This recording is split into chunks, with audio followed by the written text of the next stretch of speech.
The race is a dead heat in the state of Pennsylvania, according to pretty much all of the polling, including the latest from CBS YouGov. So much attention is being paid to the state because of its 19 electoral votes and how crucial they are. In fact, no Democrat since 1948 has won the White House without winning Pennsylvania. Joining us now, Democratic Senator from Pennsylvania, John Fetterman. Senator, thank you very much for joining us. Hey, it's just great to be here, of course, yeah. What is the key to winning Pennsylvania, specifically Western Pennsylvania? Well, I think really it's, back in 2016, I dressed like a slob and I didn't have any hair. And I've been saying this is going to be really close. It's going to be incredibly close when it was Secretary Clinton. And here we are in 2024 and I still dress like a slob. I don't have any hair. And it's going to be very close right now, too, because it's a very stark choice here and there. And now I do believe Kamala Harris is going to prevail on that. But we can't forget that Trump has an appeal in Pennsylvania, and we need to make sure we show up everywhere, and we need to come at them and make the argument in a lot of the kinds of rooms that other times people aren't even going to showing up. And that's what I've been doing, and that's what I'm going to be doing between now until the election right now.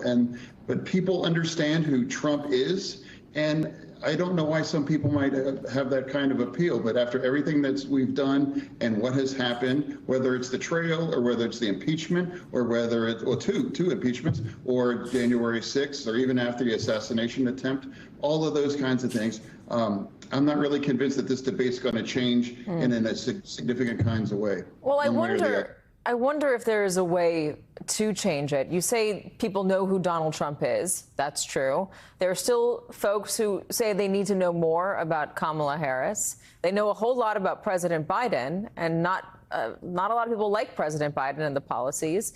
Should Kamala Harris separate herself more clearly from President Biden?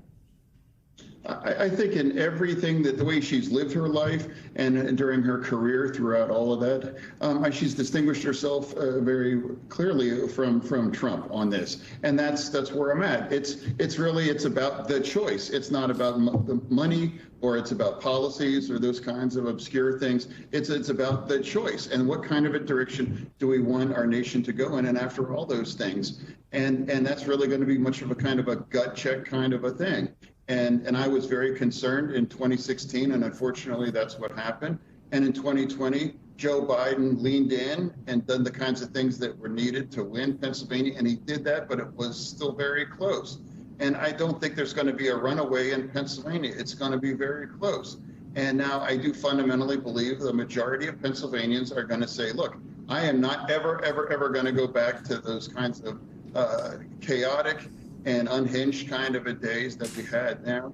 And I do fundamentally believe that this debate, again, I happen to know that the vice president is going to have amazing kinds of preparation right now. I had the same kinds of people like Karen Dunn. She's amazing. She helped me in for my own debate. And she's going to be absolutely prepared for that. And she's going to be prepared for anything. But I do fundamentally believe that she's going to go great. Trump is going to be strange, and he's going to say a lot of outlandish things. But at the end of the day, I think the debate is we're going to move on past that. And we're going to return to a very, very close race in Pennsylvania and across the nation in a lot of the critical states. What should VP Kamala Harris, in your opinion, talk about in the state of Pennsylvania to win that state? I'm not here to give her any kinds of opinions. Again, it's like she's absolutely capable to have that message. But what I'm committed to doing is I'm going to keep showing up and letting people understand that it's like, hey, I stand with the vice president, just like I stood with Joe Biden throughout all of this. And I believe that Kamala Harris is going to prevail on this. But I really want people to understand, I don't have anything different to say between now and 2016, that we all have to understand that it's going to be incredibly close, and all of the things that's happened and all the scandals and everything that hasn't have any impact on Trump. And here's where we are. And now let's just hold the line between now and November, and it's going to be very close. And I do believe we are going to prevail in all of these things. Is it a pro-democracy message, freedom message? Is it an economic message that will win Pennsylvania? I know you don't want to give her advice, but you know the state well. You know Western Pennsylvania. I'd love to hear what you think should be focused on. I think that's a very stark choice. And I think all of those things are embedded in that. You know, if you really, if democracy is important to you, of course, you know, Vice President Harris is going to be who you chose. If you're talking about reproductive freedom for women, of course, obviously you're going to choose the vice president. And if you're concerned about, is somebody going to try to have an insurrection and claim about, rigged elections and things, so definitely you're going to vote for Harris on things. But that's why I can't understand why I personally would vote for that. But I know a lot of people that are absolutely going to vote for Donald Trump. And spend any time all across in small county Pennsylvania, you see a lot of support and there's a lot of energy there for Trump.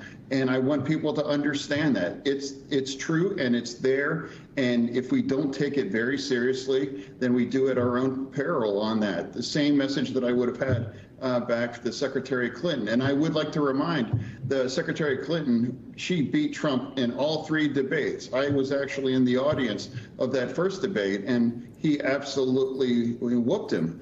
But that really wasn't determinative in that race, sadly. Yeah. And so I want everybody to do on this. I do believe that Harris is going to win and Trump is going to have a strong performance too. But I do not think it's going to change the underlying dynamic that I've already been discussing, that it's since 2016.